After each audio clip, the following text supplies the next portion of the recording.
Hi, we're here in Parkersburg and during the pandemic. And during the pandemic, we've had lots of people buying our little cording drill to make all sorts of trims. And we've had people asking certain questions and trying to find out the best tips when using this.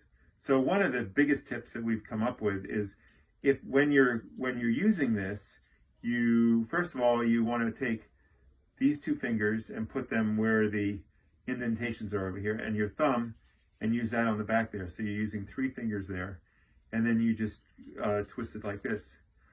Now, when twisting threads together, you want to make sure that you don't have too much pull on them, because sometimes the hook, which is put in there with compression, might come out. It doesn't always come out, but if you twist this up and there's too much twist in there, then it might have a tendency of pulling that hook out. So when you pull the hook out, one way to get it back in is to slide it, is to loosen the chuck down. And it's pretty tight, because we make sure that it's pretty tight when it leaves here. Anyway, you loosen the chuck, and you can slide the hook back in the place where the chuck is. See, because the hook will come out, and that's the chuck right there.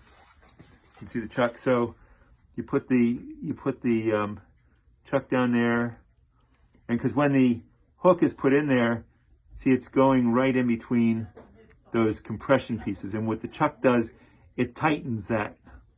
So what you want to do is you make sure the chuck's on there, and screw it down a little bit, and then you push the hook back in there, and just tighten this on down. Keep pushing the hook down. You tighten it up, and then you take a pair of pliers, and with your hand, you hold the handle so that it doesn't turn, and then going right to left, you tighten that chuck, and that should tighten that so it should stay in there. So that's our suggestion and tip on how to put the hook back in place. Thanks.